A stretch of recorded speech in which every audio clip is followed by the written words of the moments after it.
বুলবুলি বিনতে ফিরোজ। সূচনা পর্ব। অনেক সময় ধরে চেষ্টা করে চলেছে মেয়েটা। গাছের তলাটা ঢিল দিয়ে ছেয়ে গেছে, কিন্তু কাজের কাজ কিছুই হয়নি। গাছের ডালে সবেগে দুলতে থাকা ওই পেয়ারাটা যেন তাকে ভেঙচি কেটে চলেছে। রাগ তরতর করে বেড়ে গেল বুলবুলির। তক্ষুনি দেখল একটা কাঠবিড়ালি ওই পেয়ারাটা লক্ষ্য করে ছুটছে। দিল একটা তাড়া। কাঠবিড়ালি চলে গেলেও জিনিসটা কিভাবে নিজের মুঠোয় আনা যায় বুঝতে পারল না সে। পিঠের ব্যাগ ছুঁড়ে ফেলে দিল মাটিতে। গাছটা ধীরে একবার ঝাঁকি দেওয়ার চেষ্টা করল, কিন্তু যেটুকু নড়ার সে নিজেই নড়ল। গাছ বাবাজি নিজ জায়গায় অটল। বুলবুলির উজ্জ্বল শ্যামলা মুখশ্রী টকটক করছে, কিছুটা রাগে, কিছুটা রোদের ভেজে। অবশেষে হাল ছেড়ে মাটিতে লুটিয়ে পড়া ব্যাগের সঙ্গী হল সে। জায়গায় জায়গায় ছিঁড়ে যাওয়া ব্যাগের বের হয়ে থাকা সুতা ধরে টানাটানি করতে লাগল। ফলস্বরূপ ছিদ্র আরো বড় হল। পিঠে এলিয়ে পড়া বেনি জোড়া হাত দিয়ে নেড়েচেড়ে দেখল কিছুক্ষণ। আবার ব্যাগে হাত দিতেই একটা গুলতি এলো হাতের মুঠোয়। মুহূর্তেই স্কুলের দৃশ্যপট চোখের সামনে স্পষ্ট হল। টিফিনের ঘণ্টা বেজে উঠতেই দৌড়ে বাইরে চলে গেল বুলবুলি। একে একে সকল ছাত্রছাত্রী বের হল। পেছনে থেকে গেলেন অঙ্ক আপা। মাঝবয়সী মহিলা হাতে একটা ছোটখাটো বেতের কুঞ্চি নিয়ে বের হলেন কিছুক্ষণের মাঝে। উদাসীন দৃষ্টিতে ছেলেমেয়েগুলোকে দেখে চলে গেলেন শিক্ষিকাদের জন্য বরাদ্দ করা কক্ষে। দুপুরের রোদ গায়ে মাখতেই কলকলিয়ে উঠল বুলবুলি। বান্ধবীদের সাথে হাত ধরে খেলতে শুরু করল। কিন্তু খেলার মাঝপথে বাধা পেয়ে চতুর্থ শ্রেণীর মেয়েটা বিরক্তই হলো বটে। এইডা একটা ডাক দেওনের সময় হইল, তাড়াতাড়ি কন কি কইবেন। ডাক দেওয়া ছেলেটা পঞ্চম শ্রেণীর ছাত্র। গোলগাল মুখটা একটু লজ্জা লজ্জা ভাব। মাথা চুলকিয়ে সে আবার নিচের দিকে তাকিয়ে রইল। আজব ক্যাচাল তো। আমারে ডাইকা নিজে সংসাইজা দাঁড়ায় থাকলেন কেন? কন নাইলে আমি যাইগা। না না বুলবুলি, একটু দাঁড়াও, আমি কইতাছি। আতকে ওঠার মতো করে বলল জুয়েল। বুলবুলি এক পা পিছিয়ে গেল তার প্রতিক্রিয়া দেখে। কিন্তু আবার তাকে নিচের দিকে তাকাতে দেখে মেজাজ একটু বেশিই চটে গেল। দুরো মিয়া, আমার খেলাটা আপনি খেইল্লা দিবেন? হ্যারা তো আমারে আর নিব না। জুয়েল ভাই, আমি যাই। শেষটা বেশ নরম সুরেই বলল বুলবুলি। তাতে বোধ হয় খানিকটা প্রশ্রয় পেল জুয়েল। এই কইতাছি বুলবুলি। কন। বুলবুলির মুখের ভাজে ভাজে বিরক্তি। বুলবুলি, তোমারে আমার খুবই ভালো লাগে। খুবই মানে খুবই। তোমার লেইগা আমি একটা গুলতি আনছি। প্যান্টের পকেট থেকে গুলতি বের করে দিল জুয়েল। বুলবুলি প্রথমটায় অবাক হলেও গুলতির কথা শুনে আর কিছু বলল না। সানন্দে সেটা গ্রহণ করল। এতেই আরো একটু এগিয়ে যাওয়ার সাহস পেল জুয়েল।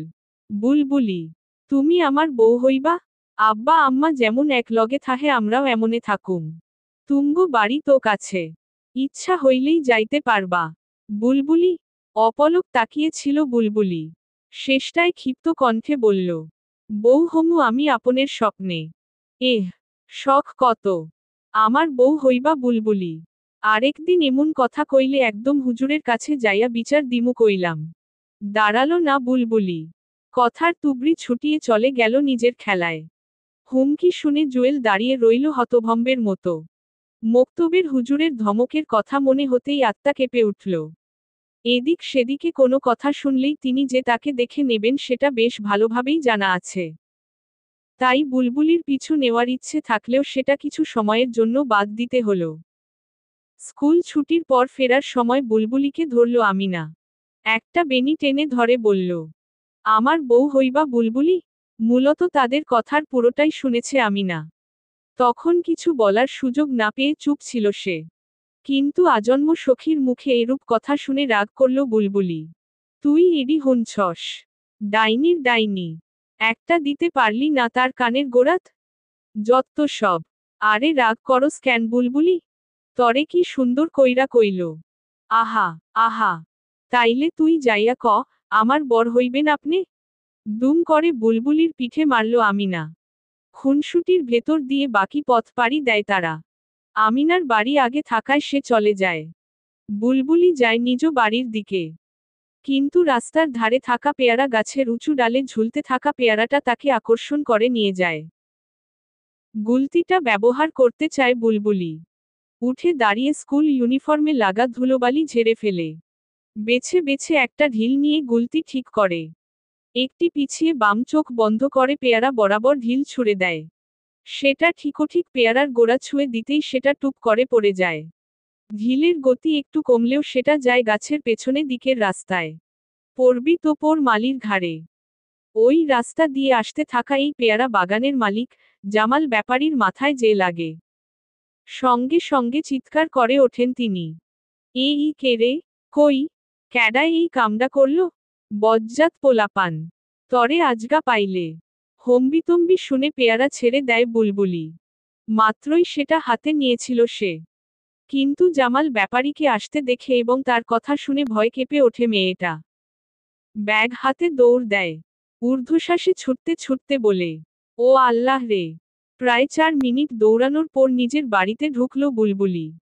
উঠানে এসেই হাঁটুতে দুহাত ঠেকিয়ে কিছুক্ষণ দম নিল। হৃৎপিণ্ডের কোলাহল থামতেই কর্ণকুহরে প্রবেশ করল বাবার আদুরে ডাক। আম্মা! এতক্ষণে আপনের বাড়ি তো আসার সময় হইছে।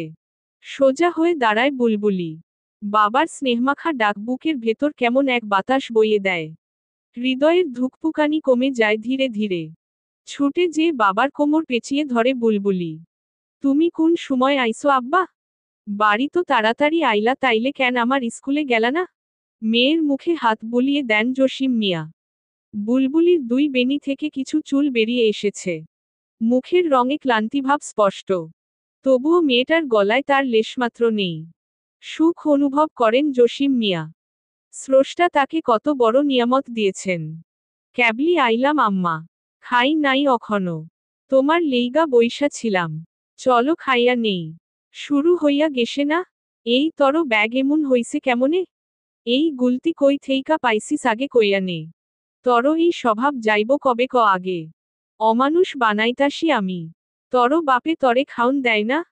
মাইনষের জিনিস দেখলে তর জিভ খালি লোকলোক করে না। বিরক্ত হলেন জসিম মিয়া। ফুলবানুর এই এক স্বভাব। মুখ ছুটলে থামানো মুশকিল। তিনি সন্তর্পণে মেয়েকে নিজের পেছনে লুকিয়ে ফেললেন। মাইয়া তো আর পালাইয়া যাইতাসে না। পরেও এডি কইতে পারবা নাকি আর মানুষরে জানাইতে চাও? শেষের কথায় কাজ হলো। গজরাতে গজরাতে চলে গেলেন ফুলবানু। মেয়ের দিকে আগুন রাঙ্গা দৃষ্টি নিক্ষেপ করতে ভুললেন না। বুলবুলি বাবার ময়লার নিচে চাপা পড়া সাদা গেঞ্জি টেনে ধরে বলল, আব্বা, ওই গুলতি আমারে জুয়েল ভাই দিছে। আমি কারুর জিনিস নেই নাই। নিষ্পাপ মুখে নিজের অর্ধেক কীর্তির খবর শোনালো বুলবুলি। কপালে চিন্তার ভাঁজ পড়লেও মেয়ের সামনে প্রকাশ করেন না জসিম মিয়া। আচ্ছা, সব কথা শুনমু। আগে যাও হাত মুখ ধুইয়া আসো। তোমার আম্মাও কিছু খায় নাই। ভেংচি কেটে কলপারে হাঁটা ধরল বুলবুলি। বিড়বিড় করে বলল, খায় নাই ক্যা? আমার লেইগা বইসা রইছে? কোনোদিন না। জসিম মিয়ার হাসির শব্দে মুখরিত হল ছোট্ট বাড়িটার প্রাঙ্গণ। চুলার কাছ থেকে চেঁচিয়ে উঠলেন ফুলবানু। আপনাগো রঙ্গ শেষ হইলে আসেন। এই দিক মানুষ না খাইয়া মইরা যাইতাসে। বুলবুলি বিনতে ফিরোজ। পর্ব 02। তানভীর হায়দারের চোটপাটে পুরো অফিসে নীরবতা বিরাজ করছে। তিনি একাই কতক্ষণ চিৎকার করলেন। তারপর শান্ত হয়ে নিজের কেবিনে ফিরে গেলেন। শীতাতপ নিয়ন্ত্রিত কক্ষে বসে বড় বড় দম ফেললেন তিনি। মেজাজটা বেজায় চটে আছে। তার মতে অফিসের একটা কর্মী কাজের না। প্রতিদিনের পৃথিবী তার অক্লান্ত প্রচেষ্টায় এতটা পথ পাড়ি দিয়ে এসেছে। আজ সব মানুষ এক ডাকে এই পত্রিকাকে চেনে, তার ধারণা অনুযায়ী এটার 90% কৃতিত্ব তার একার। নির্বাহী সম্পাদকের পদে থাকা সেই মানুষটার কথা আজ অফিসের কেউ গা করছে না। রাগে চিরবিড়িয়ে ওঠেন তানভীর সাহেব। সেই রাগাগ্নির অগ্লুৎপাতের সময় কাচের টেবিলে পড়ে থাকা আধখাওয়া আপেলের চিহ্ন বিশিষ্ট ফোনটা বেজে ওঠে। চোখ ঘুরিয়ে কলারকে দেখে বিরক্ত হন তিনি। লক বাটন চেপে শব্দ দূষণ বন্ধ করে দেন। কল কেটে যাওয়ার কিছুক্ষণের মাঝে আবারও রিং আসতেই রিসিভ করেন। ধরছি না যখন তাহলে এটা বোঝা উচিত যে আমি ব্যস্ত। চিৎকার করছো কেন? শখে পড়ে তোমাকে কল দিইনি। আমাদের পার্লার নিয়ে যেই আর্টিকেল লেখার ছিল সেটা লিখেছ তো? লেখা হয়ে গেছে। কালকের পত্রিকায় আসবে। দেখো যেন এক কোনায় না পড়ে থাকে। এর জন্য কিন্তু মোটা টাকা দেও। এর জন্য যে তুমি আমাকে টাকা দিয়েছ সেটা দিনে 14 বার মনে করানোর কিছু হয়নি। বিজ্ঞাপন ছাপাতে চাইলে এমন খরচ করতেই হবে। এতে এত দেমাগ দেখানোর কিছু নেই। আশ্চর্য! আমি দেমাগ দেখালাম কখন? তোমার কাছে রিকোয়েস্ট করেছি বলে ভেবো না তোমার সব মিস্টেক আমি ভুলে গেছি। নেহাতি তোমার নিউজপেপার ভালো চলে। নয়তো আমার কোনো ইচ্ছেই ছিল না আমার এত শখের পার্লার নিয়ে তোমার ওই পেপারে কিছু লেখা। রেখা, তুমি কি চুপ করতে পারো? দিনে কতবার খোঁচা দিতে তোমার ভালো লাগে? মসৃণ চোয়াল শক্ত হয়ে আসছে। রাগ সামলানোর চেষ্টা করছেন তানভীর। একদম ধমক দেবে না। গত 1 মাস ধরে তোমাকে একটা কাজের মেয়ের কথা বলছি। তুমি শুনেছ? সারাদিন এত খাটুনির পর বাড়ি যেয়ে ওসব থালাবাটি ধুতে আমার জাস্ট অসহ্য লাগে। হয় আগামী 1 সপ্তাহের ভেতর তুমি একটা কাজের মেয়ে আনবে আর নয়তো আমাকে আর পাবে না। শেষেরটা করলে আমি ধন্য হই। মনে মনে বললেও মুখ পর্যন্ত সেই কথা আর নিয়ে এলেন না তানভীর। কষে একটা ধমক দেওয়ার ইচ্ছেকে মাটি চাপা দিয়ে বলল, তুমি যে একটা ব্লান্ডার করেছ এর কিন্তু 2 মাসও হয়নি। এরপরেও তুমি সেই বিষয়টা নিয়ে এত চিৎকার করতে পারো কিভাবে? Just irritating. Just irritating. তাই তো। এখন তো এমনই মনে হবে। যা করার আমিই তো করেছি। তুমি তো দুধে জমজম কূপের পানি। ওই মেয়েটার সাথে কি কি করেছ আমি কি ভুলে গেছি? তোমার কারণেই আজ এই প্যাচের ভেতর পড়েছি। নয়তো ওই 2 টাকার মেয়েকে সাইজ করা আমার জন্য কোনো ব্যাপারই ছিল না। খট করে ফোন রেখে দিলেন তানভীর সাহেব। কথার মোড় অন্যদিকে ঘুরে যাচ্ছে। সেটাকে থামানোর জন্যই এই কৌশল। নিজ স্ত্রীর উপর আরেক দফা চটলেন তিনি। বয়স 30 পার হলেও এই মহিলার বুদ্ধি শুদ্ধি কিছুই হয়নি। অন্তত তানভীর সাহেব এটাই মনে করেন। স্যার আসি? আসুন। ফাইল হাতে রুমে ঢোকেন একজন কর্মচারী। বসুন। স্যার ফাইলটা ঠিক করেছি। এবার প্লিজ একটু চেক করে দেখবেন? পুরো আর্টিকেল পড়ে সন্তুষ্ট হলেন তানভীর হায়দার। হেসে বললেন, এবার একটা খবর বানিয়েছেন। শুনুন। মানুষের কাছে পপুলার হওয়ার শর্টকাট উপায় হলো বিশেষ কিছু করা। এই যেমন আপনার আর্টিকেল। মানুষ রেপ কেসে ভিকটিমের পক্ষে থাকে। আপনি সেখানে আপনার ইনভেস্টিগেশন দিয়ে পুরো কেসটাকেই পাল্টে দিয়েছেন। এটা কিন্তু যে সে কথা নয়। কি প্রমাণ হবে পরে দেখা যাবে। অন্তত এখনকার মতো এটাই মার্কেট পাবে। And we want that. আমাদের পাবলিসিটি দরকার। বুঝেছেন? Yes sir. উঠে যান কর্মচারী। দরজা চাপাতে চাপাতে আরও একবার দেখে নেন তানভীর সাহেবের সুন্দর মুখশ্রী। হেসে হেসে কারো সাথে ফোন কথা বলছে লোকটা। কার গল্প আবার পাল্টে দিচ্ছেন কে জানে? ভ্যান নিয়ে বের হবার পথে বুলবুলি এসে বাধা দেয়। তার জ্যোৎস্না মাখা মুখশ্রীতে অমাবস্যার ছায়া। কি হইছে আম্মা? আব্বা, আমি মেলায় যামু। নিয়া যাইবা না? নিষ্পাপ প্রশ্ন। সঠিক উত্তর দিতে বাধল জসিম মিয়ার। ইতস্তত বিক্ষিপ্ত হাসলেন। গলায় ঝোলানো গামছা দিয়ে মুখ মুছে বললেন, আইজকা আর কোন সময় যামু মা? কাইল যাই? কাইল যাইবা? পাক্কা? ঘাড় হেলিয়ে প্রশ্ন করে বুলবুলি। হ যাইব না ক্যারে? তার তো টাহার গাছ আছে। ঝাঁকি দিলেই ফরফরা পড়ে। হেই গাছ উড়া লইয়া তোমার আহ্লাদ পূরণ করব। কোনো সমস্যা নাই। ঝাঁঝ নিয়ে বললেন ফুলবানু। কাখে রাখা ঝুড়ি শরীরের সমস্ত শক্তি দিয়ে ফেললেন। নিজের মতো করে উঠান পরিষ্কার করতে লাগলেন। বুলবুলির চোখ ছলছল করে উঠল। মায়ের কঠিন কথা বহন করতে পারল না ওই কোমল তনু। থাক আব্বা। অন্য কোনো দিন জামুনে। বিরক্ত হলেন জসিম মিয়া। বউটা সবসময় এমন খটমটে কথা বলে যে মেয়েটার মন মরে যায়। কে বলেছে তাকে এভাবে বলতে? তিনি তো কথা বলছিলেন। মন খারাপ করে না আম্মা। আমি তোমারে নিয়া যামু। সত্য বলতাসি। আইচ্ছা আব্বা। হালকা পানির আভাস চোখ জুড়ে। ঠোঁটের কোনায় অস্পষ্ট হাসির ঝিলিক। দৃশ্যটুকু বুক পকেটের ছেঁড়া ফাঁকায় নিয়ে চললেন জসিম মিয়া। ভ্যান চালাতে চালাতেই ভাবলেন কিভাবে আরেকটু টাকা জোগাড় করা যায়। এলোপাথারি ভাবনার ধাক্কায় মাঝ রাস্তায় এসে পড়লেন কিন্তু ঠিকই পেলেন না। যখন ঠিক পেলেন তখন বড্ড দেরি হয়ে গেছে। বিশালদেহী এক ট্রাকের ধাক্কায় তখন তার ভ্যান খাদে এবং জসিম মিয়া ছিটকে পড়লেন অদূরেই। বুলবুলি বিনতে ফিরোজ পর্ব ০৩। হাস্যোজ্জ্বল রৌদ্রমুখর দিনে মানুষগুলোর মুখে মেঘের ঘন ঘটা করে ঘরটার আশপাশে যেন হাট জমেছে। ফুলবানুর বিলাপের হাহাকার ধ্বনি অপরিচিত মানুষগুলোর শুষ্ক চোখ ভেজাতে সক্ষম হচ্ছে। জসিম মিয়ার মৃত্যু ঘটনাস্থলেই হয়েছে। ট্রাকের ধাক্কা সরাসরি তার শরীরে লেগেছে। শরীর ছিন্ন ভিন্ন হয়েছে। দেহাবৃত কাফনটাও আর নিজ রং ধরে রাখতে পারেনি। সব কিছুর মাঝে বুলবুলি নিশ্চুপ হয়ে আছে। ২-৪ জন তাকে বলেছে এটা তার বাবা, কিন্তু সে বিশ্বাস করতে নারাজ।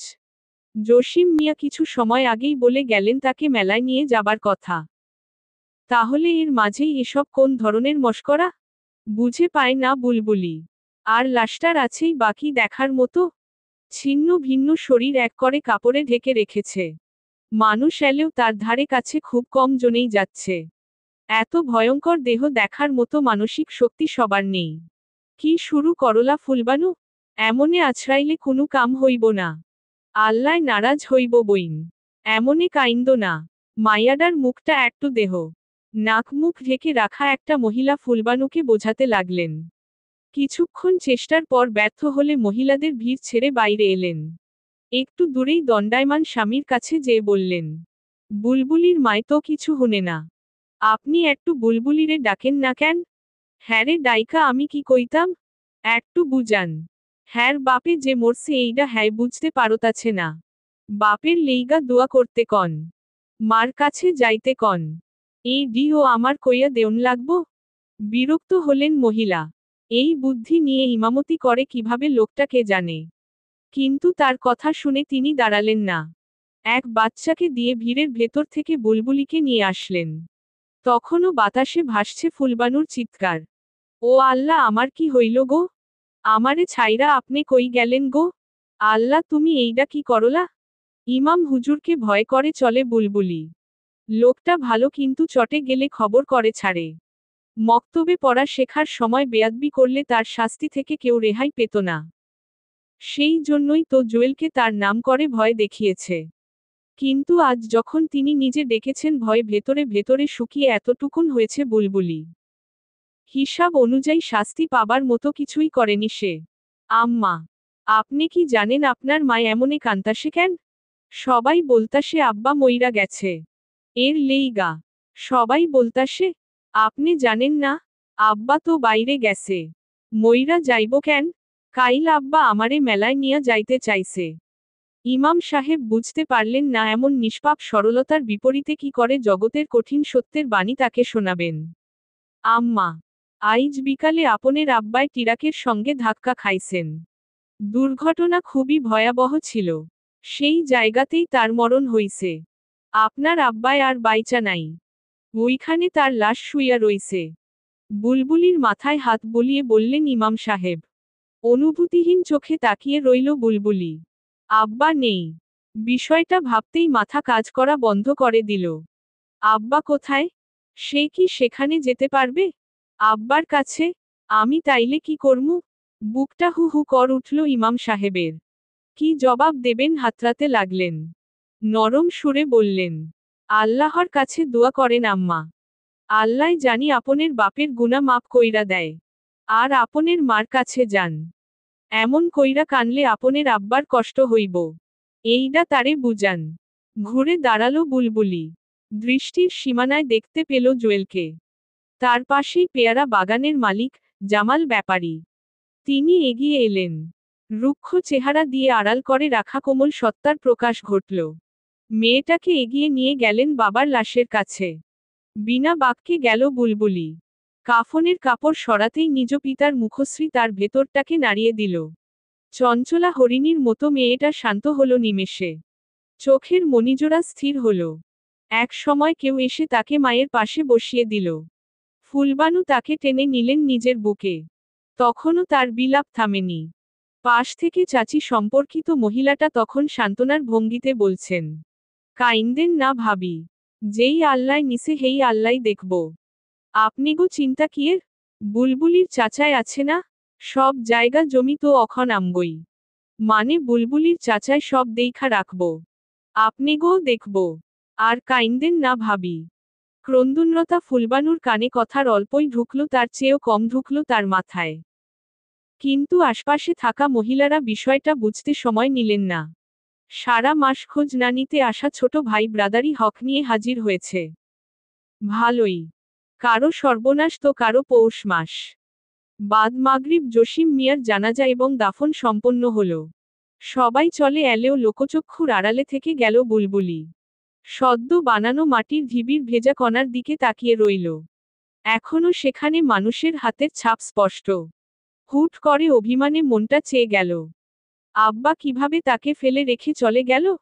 সময় গড়ালে কুকুরের ডাকে ধ্যানভঙ্গ হলো তার। আকাশের দিকে তাকিয়ে বুঝল রাত হয়েছে অনেক। অন্তত কবরস্থানে থাকার মতো আর নেই। উঠে দাঁড়িয়ে ফের কবরের দিকে তাকালো। আজ থেকে তাহলে আব্বা এই ঘরের বাসিন্দা? বাড়ির কাছে আসতেই চিৎকার চেঁচামেচি শুনতে পেল। বিরক্ত হলো বুলবুলি। জসিম মিয়ার প্রস্থানে তার চোখ ভেজেনি বলে অনেকে দ্বিরুক্তি করতে ছাড়েনি। কিন্তু সে কি করবে? তার তো অভিমানে মনটা ছেয়ে গেছে। মন চাইছে আব্বার কোমর জড়িয়ে বলুক, কেন তাকে একা রেখে এই বিদায়? বুকটা ভার ভার লাগছে। মাথায়ও বেশ যন্ত্রণা হচ্ছে। এই যন্ত্রণার উৎপাত হয়েছে মাকে জড়িয়ে ধরার পর থেকেই। কিন্তু মায়ের বিলাপ আর শোনা যাচ্ছে না। তার বদলে ভেসে আসছে কারো তীক্ষ্ণ স্বরের চিৎকার। বাড়ির ভেতরে যেতেই বুলবুলি বুঝল আজ সে নিজ পৃথিবীর আকাশের সাথে সাথে জমিনটুকুও হারিয়ে ফেলেছে। রাত করে বাড়ি ফেরা রেখার জন্য কোনো নতুন বিষয় নয়। কিছু পেতে হলে কিছু দিতে হয়। সে পয়সা কামাবে আর সময় দেবে না তা তো হয় না। তবে এখানে সময়ের সাথে সাথে উপরি হিসাবে আরও কিছু দরকার পড়ছে। রেখার ধারণা এমনটা সবাইকে ফেস করতে হয়। পথ চলতে গেলে তো কত কিছুরই সম্মুখীন হতে হয়। তাই বলে তো আর ঘরে বসে থাকলে চলবে না। সে বরং এসব উপভোগ করে। ক্লায়েন্টরা যখন বলে, আপু আপনার কাছ থেকে যাওয়ার পর তো আমার দিক থেকে কেউ চোখই ফেরাতে পারছে না। বারবার ঘুরে তাকাচ্ছে। জানেন না আপু, এই 2 মাস আগেই আমি জয়েন করলাম আর আজ আমার বস আমাকে তার পিএ বানিয়ে নিয়েছে। Sudden promotion. তবে আমার বিশ্বাস এটা আপনার হাতের কামাল। আমার মুখটা যা বানিয়ে দিয়েছেন না। বস তো ডুবে ডুবে জল খায় আজকাল। এমনতর রিভিউ বাক্য শুনে রেখার বুকটা গর্বে ফুলে ওঠে।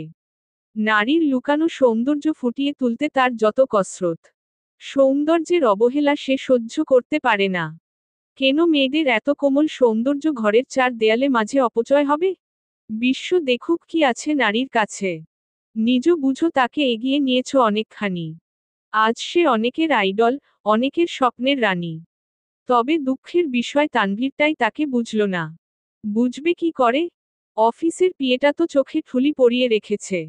দিনের 24 ঘন্টার 18 ঘন্টায় থাকে ওই মেয়ের সাথে। আর বাকি 6 ঘন্টা ব্যয় করে রেখার সাথে ঝগড়া করতে। ঘরের তালা খুলে যারপর নাই বিরক্ত হলো সে। পুরো ঘর এলোমেলো হয়ে আছে। এক রকম তাণ্ডব যেন বয়ে গেছে এর উপর দিয়ে। এগুলো সব তাকে গোছাতে হবে? ভেবেই নিজের ভেতরকার প্রতিবাদী সত্তা ব্যতিব্যস্ত হয়ে বলে উঠল, আমাকে কেন গোছাতে হবে? এসব কি আমি একা করেছি? তানভীরকেও করতে হবে। বাইরে তো শুধু ও একা কাজ করে না, আমিও ঘাম ঝরাই। তাহলে ভেতরের কাজ আমি একা করব কেন? উপযুক্ত যুক্তি পেয়ে মুখ ফিরিয়ে নিল রেখা। মনে মনে স্বস্তি পেল নিখুঁত যুক্তি পাওয়ার জন্য। ফ্রেশ হয়ে বাইরে থেকে আনা খাবার দিয়ে ডিনার সারল। তানভীরের জন্য অপেক্ষা করার ইচ্ছা না থাকলেও ফেসবুকিং করে কিছু সময় কাটালো। নিজের লাস্যময়ী ছবিতে ফলোয়ারদের আগ্রহ ভরা কমেন্ট দেখে আনন্দ লাগে। বিশেষ করে পুরুষ আকাঙ্ক্ষীদের ব্যবহৃত ভাষাগুলো যেন মনে শিহরণ জাগায়। কই তানভীর তো কখনো এভাবে বলেনি। বেশ কিছু সময় পর তানভীর এলে নিতান্ত অনিচ্ছায় গেট খুলে দেয় রেখা। তানভীরের হাতের 3টা ব্যাগ দেখেও মুখ ফিরিয়ে চলে আসাটাকে বেশি যুক্তিযুক্ত মনে করে। তানভীর বলে, একটা ব্যাগ তো নিতে পারো। দেখছো যে আমার নিতে কষ্ট হচ্ছে। কেন আমি নেব কেন? বাড়িঘর গোছাতে যে আমার কষ্ট হয় সেটা কি তুমি দেখো? মুহূর্তেই ফোঁস করে উঠল রেখা। তুমি করোটা কি যে তোমার কষ্ট হবে? তাই তো। আমি তো গায়ে হাওয়া লাগিয়ে ঘুরে বেড়াই তাই না? যত রাজ্যের কাজ তুমি করো। গেট লক করে তানভীর বলল। এই রাতে তোমার রেকর্ডার অন করো না। I'm very tired now. Just go away from my eyesight. তানভীরের শান্ত কণ্ঠে বলা কথাগুলো হজম করতে কষ্ট হলো রেখার। ধপ করে যেন মেজাজের বাতি জ্বলে উঠল। আইসাইট। তোমার আইসাইটে আমি থুতু ফেলি। ওই আইসাইটে যে কি করো আমার ভালোই জানা আছে। 2 দিন। আগামী 2 দিনের মাঝে বাড়িতে কাজের লোক চাই আমি। না হলে দেখবে তোমার গোমর আমি কিভাবে ফাঁস করি। আশ্চর্য। কাজের লোক লাগবে বললেই হয়। বারবার এভাবে গোমর ফাঁসের কথা বলো কেন? শুনবে কেন? আজমিরর হোটেলে তোমার পিয়েকে নিয়ে 4 ঘন্টা তুমি কি করেছ? Answer me. 305 নাম্বার রুমে ওই পেতনিকে নিয়ে তুমি কি করছিলে আমি জানি না ভেবেছ? ফুঁসতে লাগলো রেখা। চমকে উঠলেও সেটা প্রকাশ করল না তানভীর।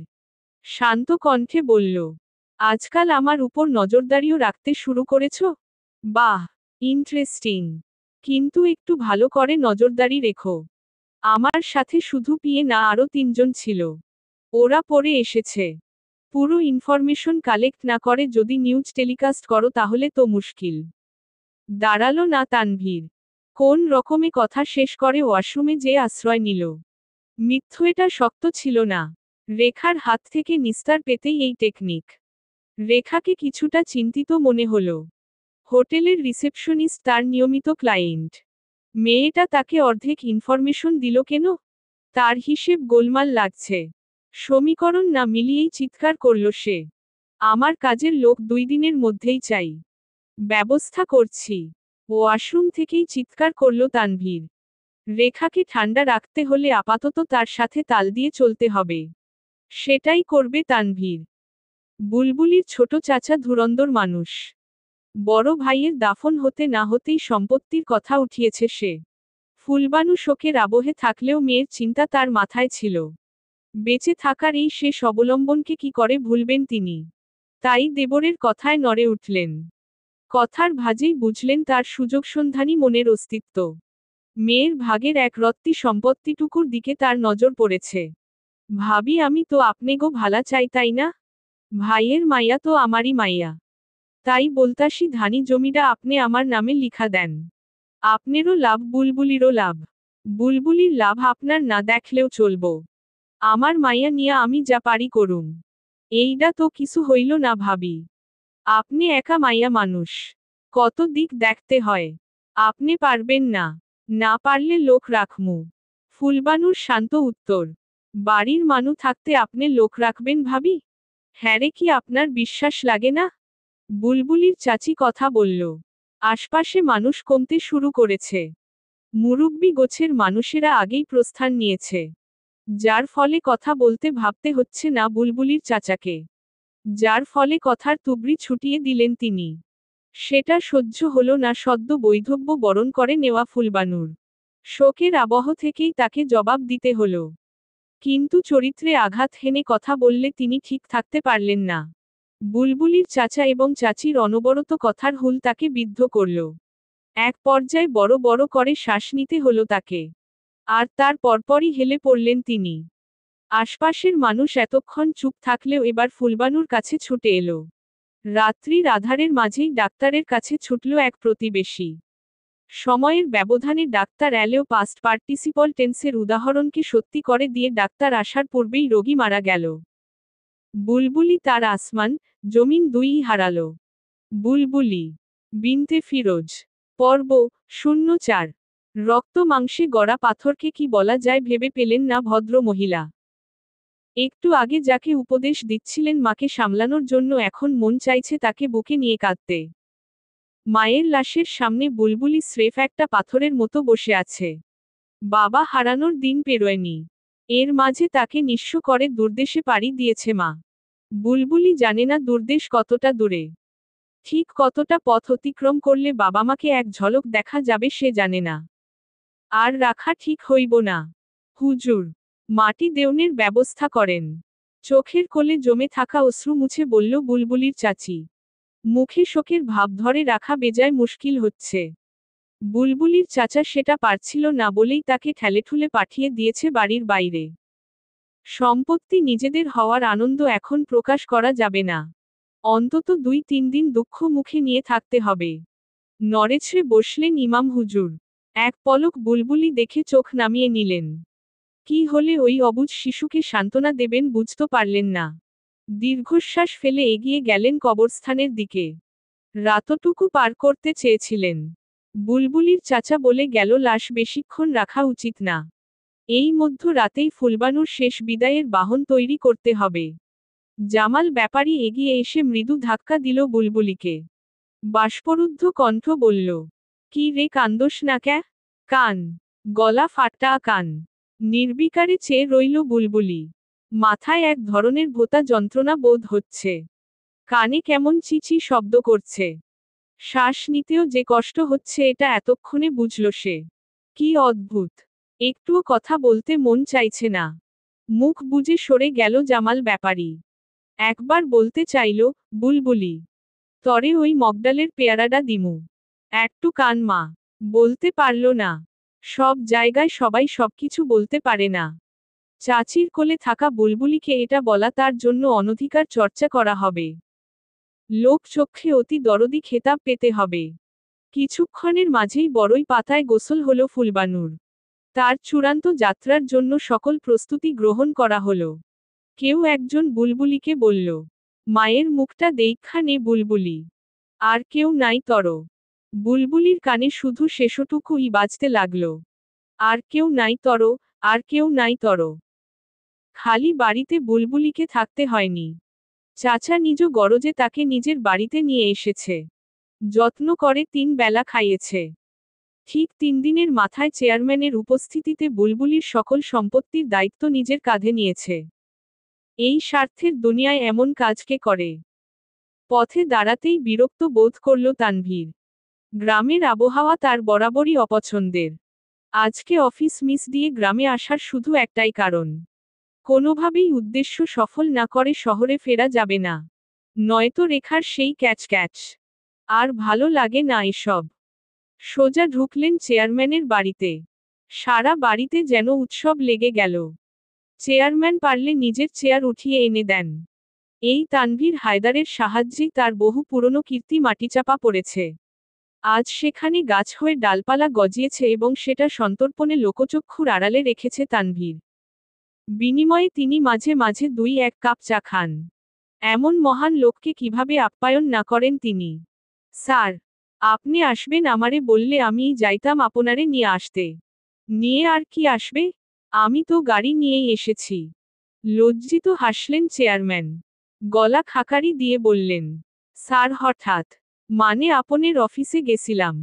শুনলাম অনেক ব্যস্ত আছেন আজকাল। আপনার দরকার হইলে এই অধমরে খালি একবার ডাক দিবেন। খাপছাড়াবানে বললেন চেয়ারম্যান। পাছে ভয় কোনোভাবে যেন লোকটা চটে না যায়। ব্যস্ত ছিলাম বটে। কিন্তু আমারই আসা দরকার ছিল। ভালো কথা মনে করেছ। আমার একটা কাজের মেয়ে দরকার। কম বয়সী। 10-12 এমন। বয়সের ব্যাপারে রেখা কিছু বলেনি। কিন্তু তাতে কি? নিজের দিকটা দেখতে তানভীর ভুলে যাবে নাকি? কপালে ভাঁজ ফেলে চিন্তায় বসলেন চেয়ারম্যান। তবে ক্ষণিকেই সে ভাঁজ মিলিয়ে গেল। চট করে উঠে দাঁড়িয়ে বললেন, আপনি একটু বসেন স্যার। মাইয়া একটা আছে। আমি আনার ব্যবস্থা করি। চটজলদি বুলবুলির চাচার সাথে দেখা করলেন চেয়ারম্যান। লোকটা শুনলেও রাজি হবে বলে মনে হলো না। কিন্তু চেয়ারম্যান নাছোড়বান্দা হয়ে ধরলেন। আরে মিয়া পাগলামি করো কেন? এই মাইয়া গেলে হ্যার জায়গা জমি সব তোমার। আবার এই আপদ নিয়া বেড়ানোর চিন্তাও থাকবো না। লোকের কাছে কইবা শহরে থাইকা ভালো মতন পড়াশোনা করব এই লিগা বোর্ডিংয়ে দিছো। 2 দিন পরে কইতে পারবা মাইয়ার পাংখা গজাইছে তাই আমগরে আর চিনে না। কাহিনী শেষ। বুলবুলির চাচাকে ভাবতে দেখে চেয়ারম্যান কণ্ঠ খাদে নামিয়ে বললেন, তোমার কাছে কি বুলবুলিরে মাগনা নিমুনি? তোমার হাত ভইরাই দিমু। শেষের কথায় কাজ হলো। নগদ নোটের লাভ যেন লোকটার মুখ দিয়ে লালা ঝরতে লাগল। ছুটে বাড়িতে যেয়ে বুলবুলির গোছগাছ শুরু করল। বুলবুলি জিজ্ঞেস করতেই বলল, শহরে ভালা স্কুল পাইছি। ওইখানকার এক লোক আইছে। তার লগে তুই যা। খুব পড়াশোনা করবি, ঠিক আছে? বুলবুলির মন মানতে চাইল না। বাবা মাকে রেখে এক পা নড়তে চাইদিল না মনটা। কিন্তু গত কয়েকদিনে চাচির অবহেলা, চাচাতো ভাই বোনদের ব্যবহার যেন প্রতি মুহূর্তে বুকে হুল ফুটিয়ে দিচ্ছিল। অন্তত সেটা থেকে বাঁচতে পারবে ভেবেই নিজের একটা ছোট্ট পুটলি নিয়ে অজানার পথে পা বাড়ালো। তানভীর হায়দারের সামনে তাকে হাজির করা হলে তাকে আপাদমস্তক দেখল সে। সেই দৃষ্টি বুলবুলির কাছে বড় অপরিচিত এবং ভয়ঙ্কর লাগল। বুকে রাখা পুটলিটা আরো শক্ত করে খামচে ধরল সে। বাবা মা কিছু বলল না? সন্দেহের দৃষ্টিতে চেয়ারম্যানের দিকে তাকালো তানভীর। চল্লিশোর্ধ্ব তানভীরের সেই দৃষ্টি যেন হুট করে ভয় ধরালো চেয়ারম্যানের অন্তরে। বাপ মা নাই স্যার। কয়দিন আগেই সব মইরা গেছে। যাক, তাহলে কোনো ফেউ নেই নাকি আছে? বুলবুলির চাচার দিকে তাকিয়ে জিজ্ঞেস করল তানভীর। সে সবেগে মাথা নাড়ল। মুখের চওড়া হাসি দিয়ে বোঝালো কোনো ফেউ নেই। তানভীরের গাড়িতে যখন বুলবুলি উঠল তখন ভিউ মিররে চাচার পেছনে দিকটা দেখে বুকটা ধক করে উঠল। ঠিক যেন বাবা যাচ্ছে। ছুটে চলা রাস্তার এক প্রান্তে জুয়েলকেও দেখল। সে কি আজও তাকে বিয়ে করতে চায়? পেয়ারা বাগানের সামনে দিয়ে যাওয়ার সময় মন হলো মগডালের সেই পেয়ারাটা আর খাওয়া হলো না। গ্রামের সীমান্তে এলে ইমাম হুজুরের কণ্ঠ পাওয়া গেল। মুয়াজ্জিন তাহলে আজও আসেনি। দরাজ গলার আজান মুহূর্তেই চোখের সামনে তাজা দৃশ্য তুলে ধরল। ওই যে ফুলবানু বলছে, তুই আবার বাইরে যাইতাছস? দাঁড়া, তর একদিন কি আমার একদিন। জসিম মিয়ার পেছনে লুকালো বুলবুলি। কিন্তু হায়, হুট করেই সব আধার হয়ে গেল। বুলবুলি বিনতে ফিরোজ, পর্ব 05। বিশাল এক অট্টালিকা। কতগুলো জানালা এক সারিতে আছে গুণে শেষ করতে পারল না বুলবুলি। তার আগেই লোকটার আদেশে তার পিছু নিতে হলো। শহরে ঢোকার পর থেকেই তার চোখের পলক পড়া কমে গেছে। বিস্মিত হয়ে এপাশ ওপাশ দেখছে সে। কত উঁচু উঁচু দালান। এসবে মানুষ থাকে? ভাবতেই মাথা ঘুরে যায় তার। অনেক দূর থেকে একটা দালানের জানালা গুনছিল। 15টা জানালা ছিল সেখানে। এই সবগুলোতে মানুষ থাকে? আজব লাগে বুলবুলির কাছে। ওই সব খুপরির ভেতর এরা কিভাবে থাকে? চারদিকে হর্নের শব্দে যখন কানে তালা লাগার জোগাড় তখন তানভীর তাকে নামতে বলল। লোকটার কথা শুনলেও উত্তর দিল না বুলবুলি। গাড়ি চলার এই 2-3 ঘন্টা সময়ে বুলবুলিকে ফিরে ফিরে দেখেছে তানভীর। বুলবুলি বুঝতে পেরেছ। কিন্তু তার বিপরীতে কেমন প্রতিক্রিয়া দেখানো উচিত সেটা বুঝতে পারেনি। তবে এটুকু বুঝেছে যে তার ছোট্ট এই জীবনটায় এক নতুন দৃষ্টির সম্মুখীন হয়েছে সে। তানভীরের চাহনি তার কাছে খুব অপরিচিত লেগেছে। কেমন যেন বুঝে উঠতে পারে না সে। তানভীর গেট খুলে দিলে বের হয় বুলবুলি। সামনের দালানের উচ্চতা দেখতে থাকে। তবে জানালা কতগুলো সেটা গুনে শেষ করার আগেই তাকে বিশাল এক গেট দিয়ে ভেতরে ঢুকতে হয়। তানভীরের পিছু পিছু ছোট্ট একটা ঘরে ঢোকে সে। তারপর তানভীর 10 লেখা একটা বোতামে চাপ দিলে একটু পর দরজাটা বন্ধ হয়ে যায়। হঠাৎ করে বুলবুলির মনে হয় এক ধাক্কায় সে উপরে উঠছে এবং নিচে নামছে। ফলে তার মাথাটা ঘুরে ওঠে। পড়ে যেতে নিলেই তানভীর তাকে খপ করে ধরে। সোজা করে তাকে ছেড়ে দেওয়ার বদলে ধরে থাকলেও সেই স্পর্শ বদলে যায় ক্ষণিকেই। বুলবুলির অস্বস্তি হয়। এভাবে তাকে কেউ ধরেনি। না বাবা, না চাচা। জামাল ব্যাপারীর কানমলাও এমন ছিল না। জুয়েল একদিন হাত ধরেছিল, সেদিনও এমন লাগেনি। অস্বস্তির রেশ কাটাতে গামুছড়ে সরে আসে সে। তানভীর নীরবে দেখে। ছেড়ে দিয়েও কিছু বলে না। স্বল্প ক্ষণের মাঝেই 11 তলায় উঠে পড়ে তারা। ফ্ল্যাটের দরজা খুললে বুলবুলির সবার আগে চোখ যায় ডাইনিংয়ে খুলতে থাকা বিশাল ঝাড়বাতির দিকে। অবাক বিস্ময় লক্ষ্য করে সেটা। হঠাৎ ভারী সুরে ধ্যান ভাঙ্গে। শোনো, এখন থেকে তুমি এখানেই থাকবে। ওই যে ওই রুমটাতে। বলে অল্পদিন ব্যবহৃত স্টোর রুম দেখিয়ে দিল তানভীর। দরজা খুললে মাকড়সার সংসার বুলবুলির নজরে এলো। তানভীর বলল, এখানে থাকবে আর বাড়ির দেখাশোনা করবে। বুঝেছ? সারাদিনের মৌনতার পর বুলবুলির কণ্ঠে স্বর এলো। আস্তে করে সে জিজ্ঞেস করল, আর আমার স্কুল? স্কুল? কিসের স্কুল? ভ্রু কুঁচকে তাকালো তানভীর। দৃষ্টি সরিয়ে আনার কোনো চেষ্টা করল না। ওই দিকেই চোখ যাচ্ছে বারেবার। ছোট্ট পুটলিটা বুকে ধরল বুলবুলি। চাচার বলা কথা মনে করে বলল, আমারে এইখানে ভালা স্কুলে ভর্তি করাইবেন না? কি এসব কে বলেছে তোমাকে? পুটলির কারণে দৃষ্টির গতি থেমে গেলেও পূর্বের ধারণকৃত ছবি যাবর কাটতে লাগলো তানভীর। চাচায়, তোমার চাচা তোমাকে কি বলেছে আমি এসব জানি না। কিন্তু তুমি এটা জেনে রাখো যে তুমি আমাদের বাড়িতে কাজ করতে এসেছ।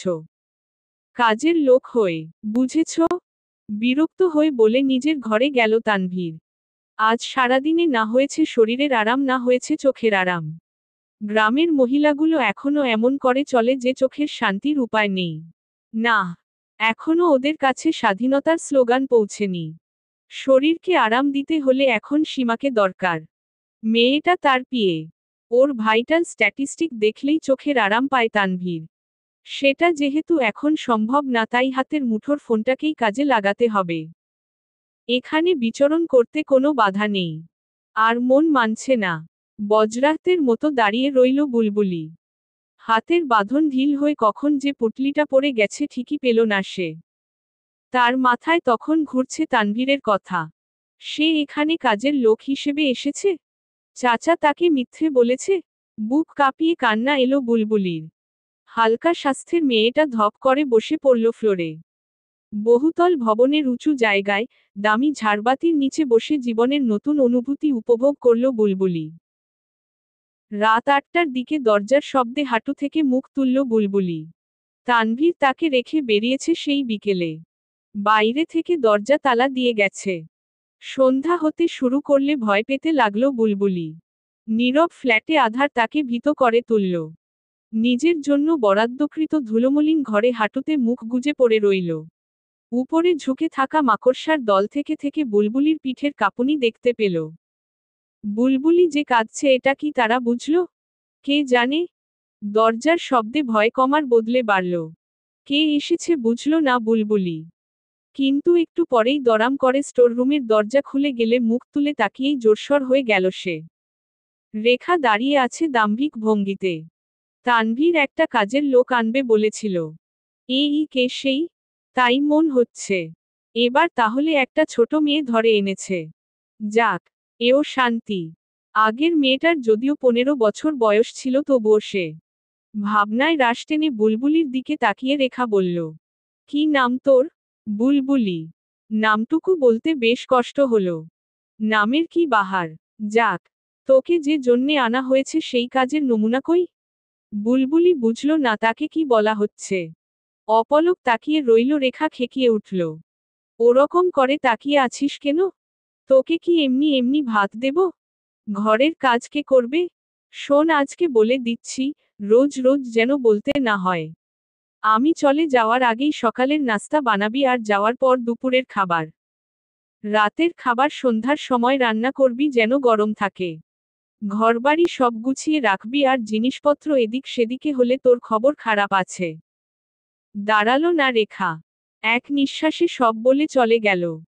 কিছু কথা না বুঝলেও কথার সারমর্ম ধরতে বেগ পেতে হলো না বুলবুলিকে। গলায় দলা পাকানো কান্নাকে ঢোকের ধাক্কায় বুকে পাঠিয়ে দিল।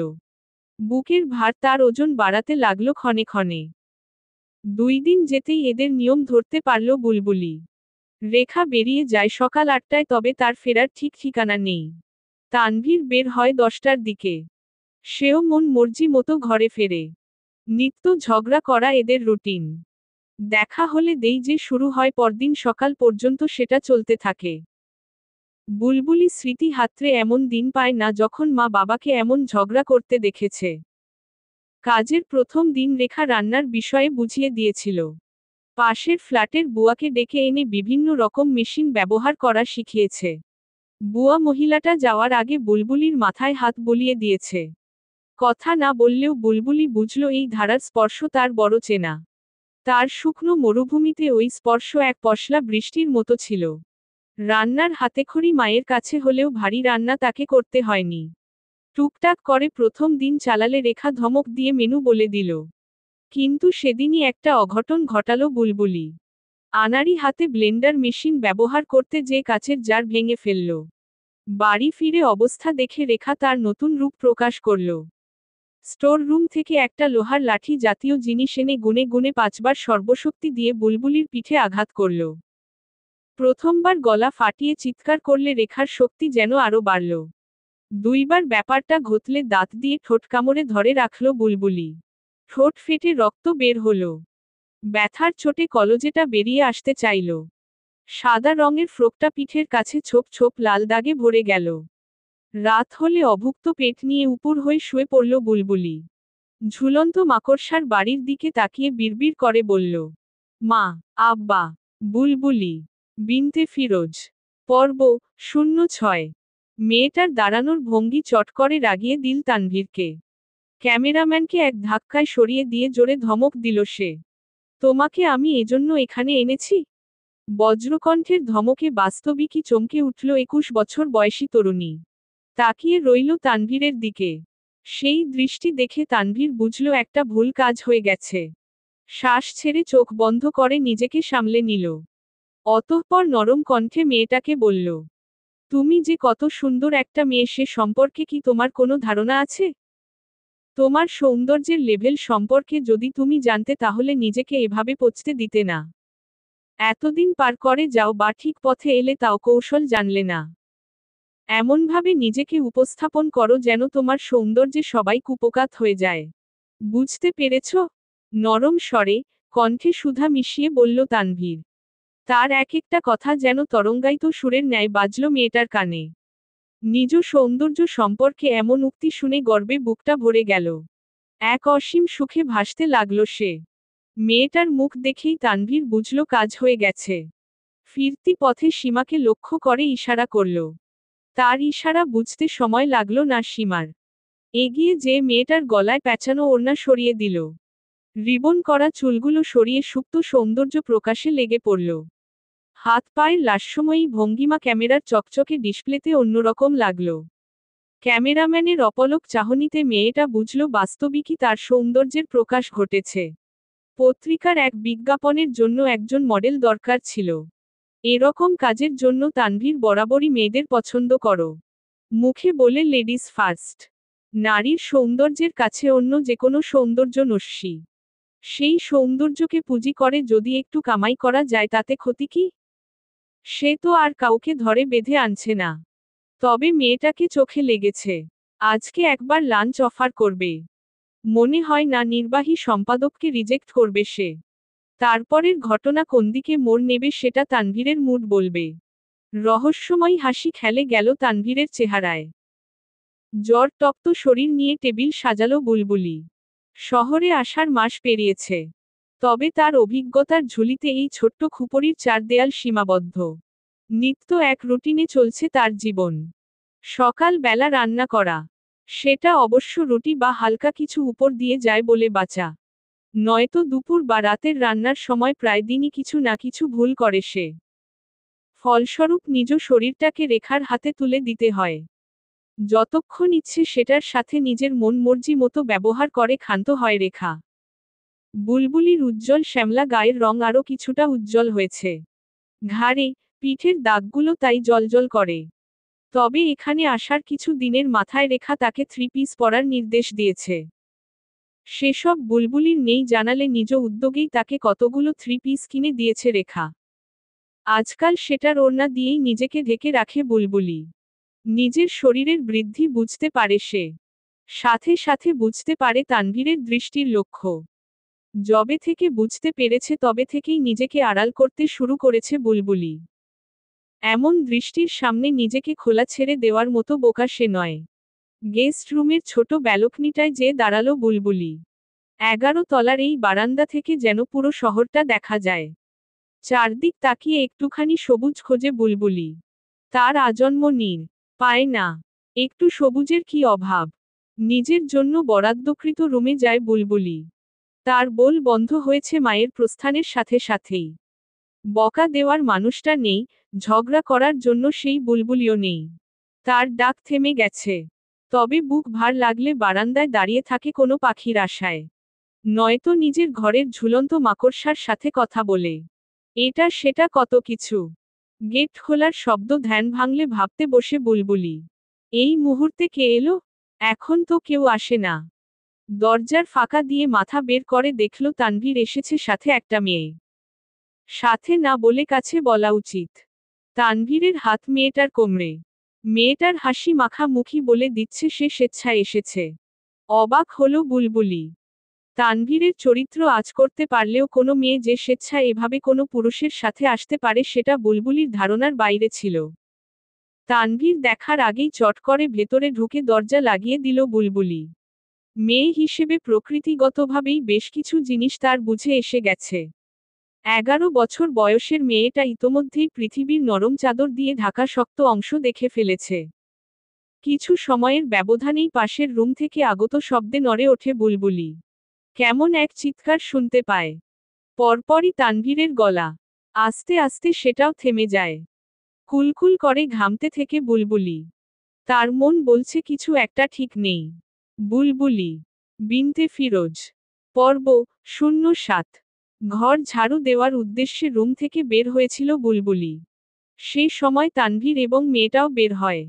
মেয়েটার বিধ্বস্ত অবস্থা ছিল চোখে পড়ার মতো। তবে তানভীরের দিকে তাকাতেই চোখ সরিয়ে নেয় বুলবুলি। রান্নাঘরে গেলে পেছনে থেকে তানভীর তাকে ডাক দেয়। কি দেখেছ? শান্ত কণ্ঠ। ভয় পায় বুলবুলি। আজকাল ভয়ই তার সঙ্গী। ভয়ের টানেই কোনোদিন এই খুপড়ি থেকে পালানোর চিন্তা মাথায় এলেও তাকে দূরছাই করে তাড়িয়ে দিয়েছে সে। ঢোক গিলে মাথা নাড়ায় বুলবুলি। কিছু দেখেনি সে। তানভীর হাসে। ঘাড় বাঁকিয়ে বলে, গুড। বুদ্ধিমতী হয়ে যাচ্ছ দেখি। আমি কিন্তু বুদ্ধিমতীদের পছন্দ করি। মাথা নিচু করে দাঁড়িয়ে থাকে বুলবুলি। সে কি রেখাকে কথাগুলো জানাবে? তাহলে কি সে আরও একদিন অভুক্ত থাকবে? থাক, দরকার নেই। আজকাল বুলবুলির খাবারের প্রতি খুব টান তৈরি হয়েছে। এক এক দানা ভাতের মূল্য সে বোঝে। নিজের কাজে মনোযোগ দেয় বুলবুলি। ফেলে আসা গ্রামের স্মৃতি বারবার মস্তিষ্কে হানা দেয়। কান্না ছিটকে আসতে চায়। চোখের পাতায় বাবা মায়ের ছবি ভাসতেই অশ্রু নদীর জল গড়িয়ে পড়ে। মনটা বারেবার জিজ্ঞেস করে কবে এই জীবন থেকে মুক্তি পাবে সে? কবে? দিন গড়ানোর সাথে সাথে বুলবুলি চিনেছে রেখাকে, তানভীরকে। নিজের শরীরের দাগগুলো আজ তাকে হাসায়। তাচ্ছিল্যের হাসি হেসে সে ভাবে, চাচারা ভালো আছে তো? সুখে আছে তো? তবে ইমাম সাহেব, তার স্ত্রী অথবা জামাল ব্যাপারীর মুখটা মনে হতেই বুলবুলির মরা বাগানে শখের ফুল ফোটে। একটাবার ফের ওই গ্রামে যেতে মন চায়। আচ্ছা, জুয়েল কি তাকে এখনো বিয়ে করতে চায়? কি আশ্চর্য! এখনো জুয়েলের কথা মনে পড়ে। ইদানিং বেশ বিরক্তি বোধ করছে বুলবুলি। সেদিনের পর থেকে তানভীর বিভিন্ন সময় বিভিন্ন মেয়েদের বাড়িতে নিয়ে আসে। সময় কাটায়। অবশ্যই বদ্ধ ঘরে। রেখা এসে নিজের ঘরের চিত্র সম্পর্কে বুলবুলিকে প্রশ্ন করলে সে উত্তর দিতে পারে না। আমতা আমতা করতে শুরু করল রেখা, মুখের বদলে হাত চালায়। সেদিন ধাক্কা দিয়ে ফেলে দেওয়াতে কাচের টেবিলের কোণা বুলবুলির গালে ঢুকে গিয়েছিল। ফলস্বরূপ ব্যথায় বেশ কিছুদিন মুখ নাড়াতে পারেনি। এখনো সেই দাগ জ্বলজ্বল করছে। তবে আজকাল সে রেখার থেকে বেশি ভয় পায় তানভীরকে। রেখার নির্যাতনের ধরন সম্পর্কে সে জ্ঞাত। তবে তানভীরের আচরণ তার কাছে রহস্যময় লাগে। কবে কোন দিক দিয়ে লোকটা ঝড় ওঠাবে সে জানে না। তবে আজ করতে পারছে সেই ঝড়ে সে সমূলে উপরে যাবে। এই তো সেদিনের কথা। রেখা ফেরার আগেই তানভীর ফিরেছে। যেটা প্রায় মাসখানেক ধরে হচ্ছে। বুলবুলি খাবার দেওয়ার জন্য টেবিলের সামনে দাঁড়িয়েছিল। তানভীর ডাকলে তরকারি এগিয়ে দিতে যায়। সে সময় হুট করে তানভীর তার কোমরের নিচে হাত রাখলে ঝট করে সরে যায় সে। হাত থেকে তরকারির বাটি পড়ে যায়। অবাক হয়ে লোকটার দিকে তাকালে দেখে সে হাসছে। বুলবুলির মনে হয় হাসিটা বড় ভয়ঙ্কর। সেদিন রাতে রেখা ফিরে বুলবুলির ঘাড় ধরে দেয়ালের সাথে পরপর 5 বার তার মাথায় আঘাত করেছে। কারণ বুলবুলি তার বহুমূল্যের জিনিস নষ্ট করেছে। সে সময় আবছা চোখে বুলবুলির মনে হচ্ছিল রেখার সাথে পাঁচের বিশেষ কোনো সম্পর্ক আছে। সেদিন পিঠে আঘাত করল 5 বার। আজ মাথায় 5 বার। তানভীরের করা আচরণের কথা বললে সে আঙুল কাটার হুমকি দিয়েছে, তাও 5টা। একসময় বুলবুলির দেহে স্নেহ স্নেহ গন্ধ থাকত। জসিম মিয়ার আদরমাখা এবং ফুলবানুর শাসনমাখা স্নেহের গন্ধ আজ সেখানে লাল নীল রং জায়গা করে নিয়েছে। মাঝে মাঝে এটা ভেবে ভ্রম হতে পারে যে বুলবুলি একটা আকাশ, যার দেহে 7 রঙের রঙিন মেলা বসেছে। সেই থেকে বুলবুলি রেখার কাছে নালিশের পর্ব বাদ দিয়েছে। বিচারক নিজেই যদি অপরাধী হয় তাহলে তার কাছে কিভাবে বিচার দেওয়া যায়?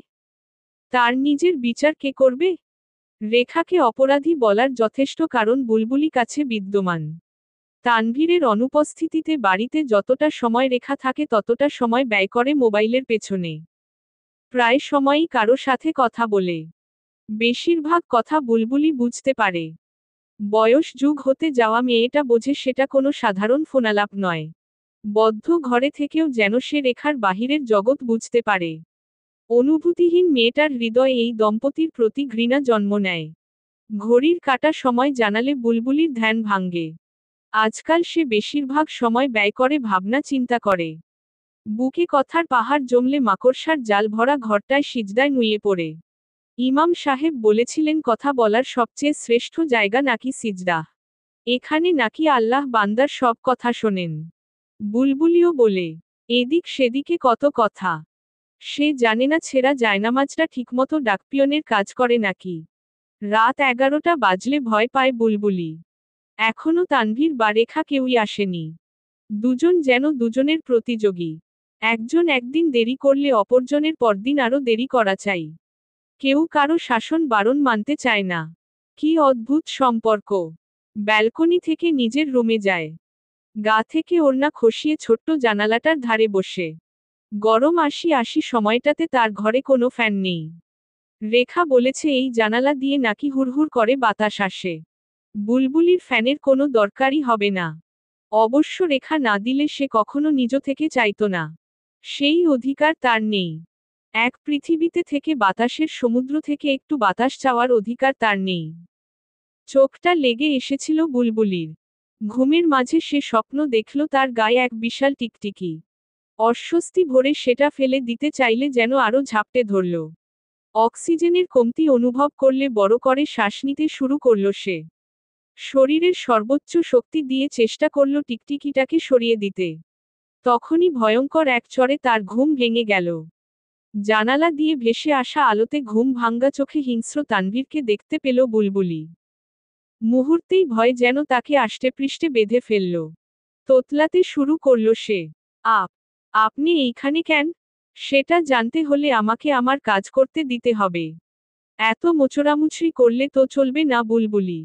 নামটা বেশ টেনে টেনে বলল তানভীর। দুনিয়ার কঠিন দিকটা দেখে ফেলা বুলবুলি যেন ধেয়ে আসা ঝড়ের পূর্বাভাস টের পেল। ঝট করে উঠে দাঁড়িয়ে চলে যেতে চাইলেই তাকে আটকে ফেলল তানভীর। একটা বাচ্চা মেয়ে আমার হাত থেকে পালিয়ে যাবে এটা ভাবলে কিভাবে তুমি? বুলবুলির 2 হাত নিজের এক হাতে নিয়ে তার কোমর শক্ত করে ধরল তানভীর। যৌবন পেরিয়ে যাওয়া লোকটার চোখের উন্মত্ততা বুলবুলি টের পেল কি না বোঝা গেল না। আমারে ছাড়েন। আল্লাহর দোহাই লাগে। আমারে ছাইরা দেন। হুঁশস। একদম চিৎকার করবে না। আমাকে আমার কাজ করতে দাও।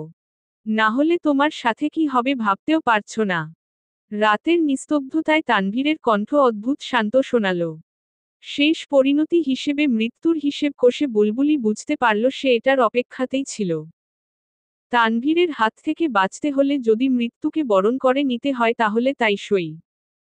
যদিও সে জানে না তানভীর কেন এমন করছে তবুও তার ষষ্ঠ ইন্দ্রিয় জানান দিল এর চেয়ে মৃত্যু শ্রেয়। ভাবনার প্রতিফলনস্বরূপ তানভীরের হাতে শক্ত একটা কামড় দিল সে। মুহূর্তেই যেন আহত বাঘের মতো গর্জে উঠল তানভীর। রক্তচক্ষু নিয়ে বুলবুলিকে দেখে তার স্পর্শকাতর অঙ্গে শরীরের সর্বশক্তি দিয়ে চেপে ধরল। অসহনীয় ব্যথায় চিৎকার করে উঠল বুলবুলি। অভুক্ত, দুর্বল, অত্যাচার সহ্য করে আসা শরীরটা আজ নতুন অত্যাচারের মুখোমুখি হল। ভয়ঙ্কর ব্যথার কারণে কিছুটা নেতিয়ে পড়ল বুলবুলি। তানভীর সেই সুযোগে তাকে নিচে ফেলে দিতে চাইলে ফের যেন বুলবুলির শরীরে শক্তি এলো। বাচ্চা মেয়েটাকে আয়ত্তে আনতে তানভীরের ঘাম ছুটে গেল। কুত্তার বাচ্চা। ছাড় আমারে। জানোয়ার ছাড় কইতাসি। পরিচিত শব্দের গালি তানভীরকে আরও রাগিয়ে দিল। ওড়না বুলবুলি আগেই সরিয়েছিল। তাই তানভীরের আক্রমণের শিকার হলো তার জামা। গলার কাছ থেকে একটান দিয়ে সেটাকে ছিঁড়ে ফেলল তানভীর। তারপরই এক ধাক্কায় বুলবুলির মাথাটা দেয়ালে ঠুকে দিল। এই প্রথম যেন বুলবুলির কাছে রেখাকে খুব কাঙ্ক্ষিত মন হল। চাইল এই মুহূর্তে রেখা আসুক। এই অবস্থায় তাকে দেখলে নিশ্চয়ই সে এগিয়ে আসবে। কিন্তু হায়, সে কি আর জানে রেখা আরেকজনের মনোরঞ্জনে ব্যস্ত। মাথাটা ঘুরে উঠলেও নিজেকে সামলে নিতে চাইল বুলবুলি। মন বলছে আজ তানভীরের হাতে ধরা দিলে এটা হবে জীবনের সবচেয়ে বড় ভুল। সেই ভুল এড়াতেই দৌড়ে ডাইনিংয়ে চলে গেল সে। মাথায় আঘাত দেওয়ার পর তানভীর কিছুটা নিশ্চিন্ত হয়েছিল। মেয়েটাকে নেতিয়ে পড়তে দেখে ভেবেছিল পাখি বসে এসেছে। কিন্তু বুলবুলিকে বের হয়ে যেতে দেখে তার পিছু নিল তানভীর। কোনো কাজে সে হাত দিয়েছে আর সেটা সম্পূর্ণ হয়নি এমনটা তো কোনোদিন হয়নি। তবে আজ কেন? বিশ্বাস থেকে যেন বুলবুলি অদ্ভুত শক্তি পেল। তানভীর তাকে ধরে ফেললেও আরেক হাতে লুকিয়ে রাখা কাচের গ্লাস দিয়ে তানভীরের মাথায় আঘাত করল। ব্যথায় কাতর না হয়ে যেন তানভীর প্রতিশোধপরায়ণ হয়ে উঠল। ফলের ঝুড়িতে রাখা ছুরি দিয়ে পোঁচ বসিয়ে দিল বুলবুলির গলায়। বুলবুলি ততক্ষণে ছোট্ট ব্যালকনির দিকে চলে গেছে। মাথার আঘাত, গলার ব্যথায় বুলবুলির শরীর যেন অবশ হয়ে আসছিল। চোখে ঝাপসা দেখতে শুরু করল সে। মাথাও ঘুরতে শুরু করেছে প্রচণ্ড বেগে। বুলবুলিকে গ্রিলের সাথে ঘেঁষে দাঁড়িয়ে থাকতে দেখে থেমে গেল তানভীর। বলল, এত ছোটাছুটি করে কোনো লাভ নেই। আমার কাছেই ধরা দিতে হবে। শুধু শুধু নিজের জন্য জিনিসটা কঠিন করছিস। গ্রিলের উপর এক পা উঠে দাঁড়ালো বুলবুলি, যার উপরের অংশটা ফাঁকা। বুলবুলিকে এভাবে দাঁড়াতে দেখে প্রকৃতই ভয় পেল তানভীর। আচ্ছা, কিছু করছি না তোকে। আয় চলে আয়। দেখ আমি চলে যাচ্ছি। ঝাপসা চোখে তানভীরের দিকে তাকালে তাকে ধূর্ত শেয়ালের মতো মনে হলো বুলবুলির। যে শিকারকে ভুলিয়ে ভালিয়ে নিজের ডেরায় নিতে চায়। সেই কথা মনে হতেই আরেক পা গ্রিলে দিয়ে নিচের দিকে ঝুঁকে তাকালো। রাত 12টার আধারে সরকার নিয়ন বাড়িগুলোর আবছায়া দুইটা অবয়ব দেখে চমকে উঠল সে। ওই যে জসিম মিয়া, পাশেই ফুলবানু। মুখ খুলে তাদের ডাকতে চাইল বুলবুলি। পারল না। তার আগেই তানভীরের কণ্ঠ শুনল। নেমে আয় বুলবুলি। ওখান থেকে পড়লে তুই বাঁচবি না। একবার সেদিকে তাকিয়ে আবার নিচের দিকে তাকালো বুলবুলি। আব্বার হাসি মাখা মুখের দিকে তাকিয়ে ডান পা উঠিয়ে একদম গ্রিলের ওপাশে চলে গেল। ভয়ে ঘাম ছুটল তানভীরের। মেয়েটা এখান থেকে পড়লে লোক জানাজানি হবে। তার ইমেজের কি হবে? থানা পুলিশ করতে হবে। ভদ্রতার খোলসটা কি খুলে যাবে? ভাবনা শেষ করে তাকাতেই চমকে উঠে গ্রিলের উপর ঝুঁকে পড়ল সে। রাস্তায় বাবা মাকে দাঁড়িয়ে থাকতে দেখে আর নিজেকে আটকে রাখতে পারল না বুলবুলি। পেছনে তানভীরের হিংস্র মুখ আর সামনে বাবা মা। নিঃসন্দেহে সামনের গন্তব্য উৎকৃষ্ট। সিদ্ধান্ত নিতে পেরেই যেন নিজের বহু আকাঙ্ক্ষিত অবসর দেখতে পেল বুলবুলি। পাখির মতো দুহাত ছড়িয়ে জসিম মিয়ার বাড়িয়ে রাখা হাতের দিকে চলে গেল। আহ, কতদিন আব্বার কোলে ওঠা হয় না। নিয়ন বাতির আলোয় তানভীর স্পষ্ট দেখল নিচে একটা নদী তৈরি হয়েছে, যার জল টকটকে লাল। পরিশিষ্ট। খবরের পাতায় শিরোনাম হয়েছে, রোজই হয়। তবে আজকেরটা বিশেষ এ কারণে যে শিরোনামের ব্যক্তি স্বয়ং নির্বাহী সম্পাদক তানভীর হায়দার নিজে। ঘটনা বিশেষ কিছু না। বাড়ির কাজের মেয়েটার উপর জিনের আছর ছিল। প্রায়ই উল্টাপাল্টা আচরণ করত। প্রমাণস্বরূপ তানভীর হায়দারের মাথার চোট। একবার তো গ্লাস দিয়ে মেরে বসেছিল মেয়েটা। হায়দার সাহেব বা তার স্ত্রী কিছুই বলেননি। অসহায় মেয়ে, বাপ মা নেই, মায়া করে রেখে দিয়েছিলেন। কিন্তু শেষ রক্ষা হলো না। জিনের আছড়ে শেষ পর্যন্ত আত্মহত্যা করল মেয়েটা।